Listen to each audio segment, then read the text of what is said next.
So I am Stuart Richard Young, born to Richard and Priscilla Young.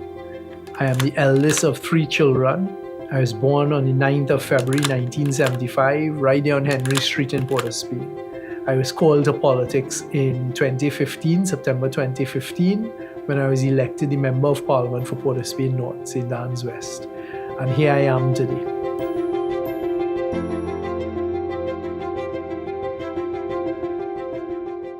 The Stuart that people don't see is the person who really is driven by doing the best and doing what's best. And that sometimes is very difficult, especially in this environment. Someone who honestly wants to see the country progress. I returned as a qualified attorney to Trinidad in 1998. And I remember one of the topics of conversation, the national conversation at that time, was the Piarco Airport and the construction of the Piarco Airport. I then got a brief, I think it was around the 2000-2001 period, into the Piarco Airport inquiry. And that's where firsthand I heard some stuff, like a door that should cost $800 costing $8,000. A man getting a landscaping job to cut the grass around the airport was over $1 million. And that blew my mind. And I said, but hold on, this is my country. See, this corruption thing is unacceptable. I never had, certainly at that time, any aspiration whatsoever for politics. But I could tell you, the sentiments I felt sitting in the Piarco Commission of Inquiry and hearing the type of evidence that was taking place in front of me as a young citizen, it upset me. Go and ask the steelworkers trade union of who it is used to fight the cases for them against senior counsel and all these highly expensive lawyers on the other side, and take it to the company fighting for the rights of the workers. I fought a number of cases for the unions. Go and ask them. Go and ask the CWU workers when Stuart Young was the advocate against senior counsel on the other side in a TSTT case. Fought that case for them tooth and nail, having only received the brief on the Friday for the case to begin on the Monday, and won that case for them, where the workers were then compensated by the industrial court for hundreds of millions of dollars in a fair manner compared to what the executives were getting. They have a right to call him Minister of Everything. It's because he's that good. You remember Gary Sobers? Remember Gary Sobers? Well, he's my Gary Sobers. So I went with Dr. Rowley. We went to the Privileges Committee, which is a funny thing because as the advisor, you're not allowed to speak to the committee. So I'm seeing all these parliamentarians there and asking Dr. Rowley questions, but I could advise him loud. So I'd say, Dr. Rowley, tell them X, tell them Y, and I would say it in a loud voice, effectively proffering advice. And then the next thing I knew after that, well, the Privileges Committee against him was dropped, it was dismissed. And the next thing I knew after that is I received a call from Dr. Rowley, then leader of the opposition. It was in March 2014, asking me if I would consider serving as a temporary opposition senator for the PNM. Within a few months of becoming, serving as a temporary opposition senator, I realized I came to terms with, I can't change the world, but if I could affect policy that will then help a wider and broader spectrum of the society, that's an achievement. If I manage to save with my constituents 2 or 3 of the lives of the young men who may have gone down a different pathway, save for an interaction with me and I was able to help them get a job or just provide some positive mentorship, that for me is a win. When I appointed the cabinet, I appointed Minister Stuart Young as Minister in the Office of the Prime Minister. It's not because he couldn't have held his own portfolio anywhere in the government. He could have.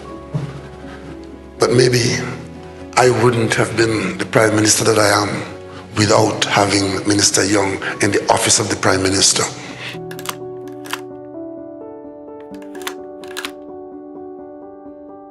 I remember seeing my father work hard very hard because he was the breadwinner, he was the one providing. They obviously took a decision that my mom, who was a qualified nurse, she stopped nursing and she was there raising my brother, my sister, and myself.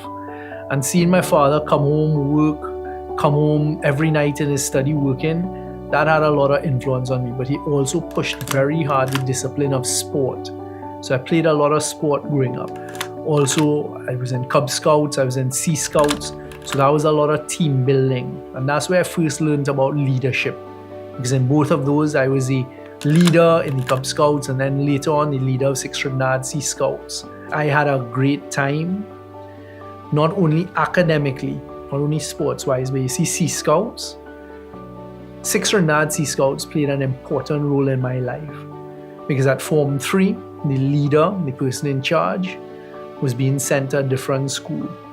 And it was a decision-making moment that they were actually thinking of shutting down 6 Trinidad Sea Scouts, but that by then had decades of life under it. And as a Form 3 student, I turned to my fellow scouts and said, hey, it's our responsibility now, and I'm prepared to pick up the mantle and to lead this troop to ensure it survives. And that was one of the defining moments for me. Sports have always been an important part of my life. The sport that I really fell in love with and excelled at, but unfortunately in going to university in cold England, it brought an end to it, was the sport of triathlon. Because I was a competitive swimmer, I loved the cycling and then the running. And then I'd done a triathlon in Canada as well at Lake Muskoka, and I called the people up from Trinidad and I said, hey, do I need a wetsuit? They said, no, it's the middle of summer, you'll be fine. I got to the lake the evening before, swam in the shallow part of the lake, it was fine. It rained whole night. I turned up for the race the next morning at 5:30 and every competitor in thousands were in wetsuits. And I was the only person who swam without a wetsuit. I lost the bronze medal for my age group by 1/100th of a second. And that was all because of the swim. I stopped a number of times. I was just freezing in the water, going to pull off my cap for assistance. And I just kept thinking, I've come all of this way. And I lost that bronze by 1/100th of a second.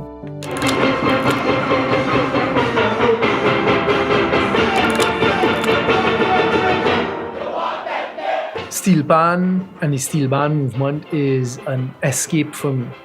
So yes, when I came back again from university in the late 90s, I found myself at 2 Panyards, Phase 2, but then Renegades. And I just fell in love with Renegades. I love the whole atmosphere of Pan. I love being in a Panyard because it really is a safe space. It is where we are all equal. You really have a sense of equality. You see all types of people beating Pan, but you see the ability to go down on the track, the ability to mix with the Pan movement, the ability to push the Pan on stage, and to see a side perform on stage. To me, that is magic. And that is one of the things now in this phase of my life that I really hold on to and treasure. Those are the experiences.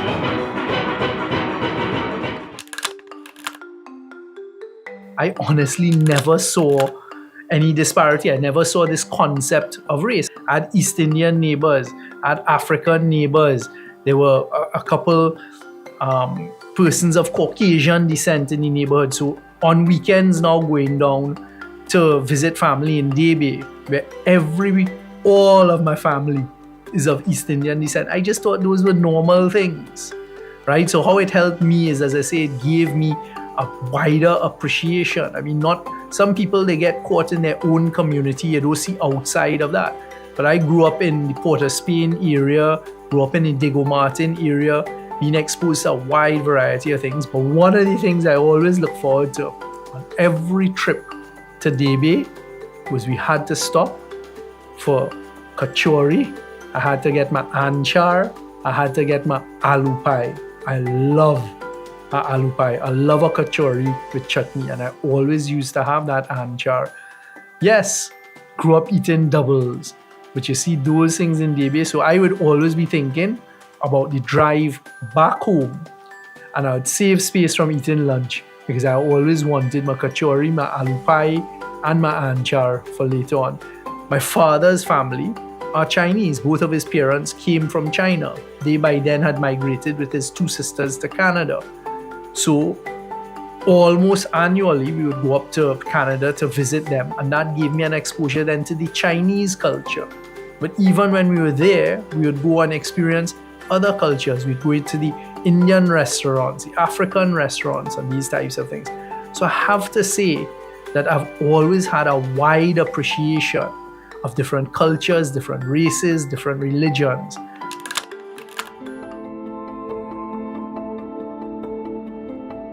One of the main misconceptions about me, Stuart Young, is he doesn't know how to connect to people.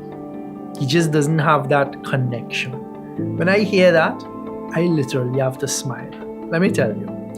So I have the constituency of Port of Spain, North St. Anne's West, a very, very diverse constituency. Part of the constituency is right there, outside my constituency office, the Harp. How many people have ever been in the Harp? How many people have ever been in Shafford Court? How many people have ever walked every single nook and cranny of the East Port of Spain side, the Belmont side, etc.? And you know something? That is actually where in the last 10 years I have felt most at home. If I take you now down into my constituency and the people I've met and the love that you feel just in those daily interactions with them, Mr. Young, how you going? Boy, I good, what going on here? And you sit down, you just spend that time and that genuine connection with people that people don't see, that's what does it for me. No, look how you get big. How you going? I get two. Also, my style of leadership is very much get down in the trenches, because I always believe to have a better understanding of things, you need as much as is possible to get down there, understand it, experience it, which is why I love walking. So as an MP, many MPs would decide, well, I'm going to sit in office and I'm going to listen to office. But very early o'clock, I decided, you know what, I prefer on my days of representation to get down and walk around the constituency, because then it's not somebody coming to tell me about we having a drainage problem, we having a water problem. I literally go there, see it myself. I'll give you a good story. One of the things I'm most proud about as a member of parliament is an area of my constituency called Mackay. So in 2014, when I first started walking, I was told, don't walk in Mackay, because that is an area that is, at the time they used to use the word hot spot. And I was warned against it. You know what I did? I went there with two people and I walked the whole thing. I found people and said, show me the community. They didn't have running water. They didn't have street lights everywhere. It was a squatting community that had developed just off of the Lady Young coming to Belmont. They didn't have proper roads. It was makeshift bridges. And I am so proud today, 10 years later, I gave them the commitment. I said, during my 10 years as a member of parliament, we're going to turn this place around. Today, you go to Mackay, they have running water. Just 2 weeks ago, an 84-year-old granny did a video thanking me for what we've been able to do with the street lights, the lighting system there. The roads are redone. We've built the bridges. If you go there now, it is a vibrant community. And I always make sure to spend time there. When you see the playground, what we've managed to do with it, the whole place is rejuvenated. There's a pride now about Mackay. And they wouldn't tell that story anymore about you can't go to Mackay. So you see, for me, those are the things that best sum up for me what representation is about. There's two things that kept me going. One, I'm doing this for the future generations and younger generations that come. But two, the thought of those communities, that if I am not here fighting for them and fighting for us and fighting for our people, meaning the citizens of Trinidad and Tobago, who's going to do it? I am absolutely certain in my mind that it's time for the younger generation, who are very, very different to what came from before, to get on board to drive Trinidad and Tobago. forward. We are a developing nation. There's no doubt about that. We are not amongst the wealthy, developed countries in the world like Europe and United States and other countries like that. But we have tremendous potential. I intend to introduce as much technology and use of technology into Trinidad and Tobago as possible. For example, in the agricultural sector, there's technology that can look at the soil, look at your crops, tell you what the problems are, what are the best mixtures of fertilizer to increase efficiency. Also the measurement of efficiency throughout the public sector. How do we, people talk about the ease of doing business, but it seems to many that's just a concept. But how do we use technology to really make life better and easier for all of, or as many of our citizens as possible? So I am very, very excited. I see the tremendous potential in Trinidad and Tobago, and we've done it. We have actually done it in the energy sector, because Trinidad and Tobago is one of the top energy producing countries in the world, and that's something we shouldn't underestimate. And having had the responsibility of getting us back amongst the top 10 in the world and aligning us for the future, I know we could achieve it. We have so much potential here. It is when you travel, you understand the beauty of Trinidad and Tobago. Do we have problems? Sure, we have problems. Every country in the world has problems. You only need to turn on your television, go on your phone. But us in Trinidad and Tobago, if we work together, we pull together, we have the oil and gas. Many countries in the world wish they had that. We are perfectly placed geographically. There is so much potential with where we are placed. We're outside the hurricane belt. We have a natural deepwater harbor in the Gulf of Paria. Just our culture alone, the diversity of food. There's certain countries in the world you could go to and the food is one or two types of food. We have everything here. The intelligence or investments in education, the energy of young people, the different celebrations of the different religious celebrations. We celebrate Diwali, we celebrate Eid, we celebrate Christmas. So there is so much beauty in Trinidad. You just look at it. People come here to Trinidad and Tobago in particular for the ecotourism. In Tobago, we have the pristine beaches, we have the main ridge, you have all of the beauty. So for me, Trinidad and Tobago is one of the best countries in the world in terms of potential, and it's up to us to harness it. Those who have come before us have put us in a good position. How do we now as the leaders take it forward? I felt the weight of it even before it became an opportunity to be the Prime Minister. I have worked closely out of the office of the Prime Minister with a sitting Prime Minister during very, very difficult times. I was the Minister of National Security during COVID when we had to take a decision to close the borders. And thousands of people were sharing my phone number because under that legislation, the only person to allow anyone to come in to Trinidad and Tobago was the Minister of National Security. Never changed my phone number. It wasn't easy negotiating over all of these years the energy contracts that we've negotiated and that I had to lead the negotiation for. And you're being criticized about, but you know what is the outcome. And eventually you just keep doing the right thing, and it worked out.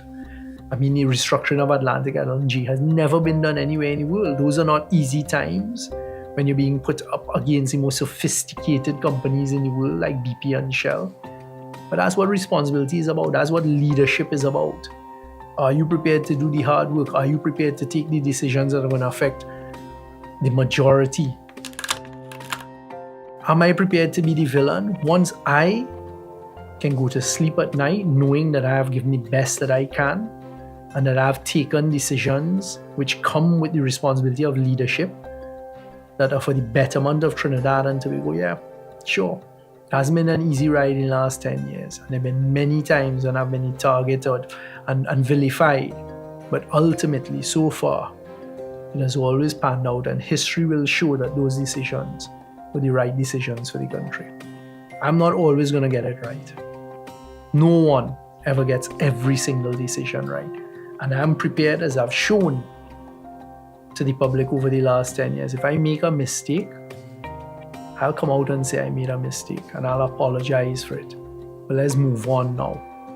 One thing I want everybody to be assured of: when making those hard decisions, it is never self-serving with me. It is always about the bigger picture and what I think would be best for Trinidad and Tobago.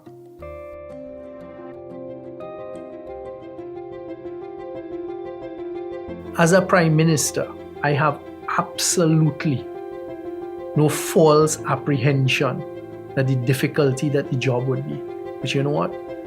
It is a true privilege and an honor to be given that opportunity to serve at that level and to take the types of decisions and to know that your decisions and listening and the policy decisions and the implementation are going to affect the trajectory of Trinidad and Tobago. I am hoping that what I will bring to the table as Prime Minister of Trinidad and Tobago is a fresh perspective, a bit of a younger perspective. What I'm really aiming to do is to unify, to bring unity to the country, and in particular to allow young people the opportunity to come forward and serve in various ways, but to listen. I want to do a lot more listening for myself to get a better understanding of how citizens see Trinidad and Tobago, how we're going to take it forward. I also intend to involve a lot more technology, because I really see how technology can improve things, how it could get us efficient. And I think one of the problems we've been struggling with in Trinidad and Tobago for a while, and it comes out of complacency, is efficiency in the public service. And then also active. I intend, I hope, to be able to continue just being down there on the ground, listening to people, engaging people, getting a better sense. For me, it's about service. So I intend to be that servant to the people of Trinidad and Tobago.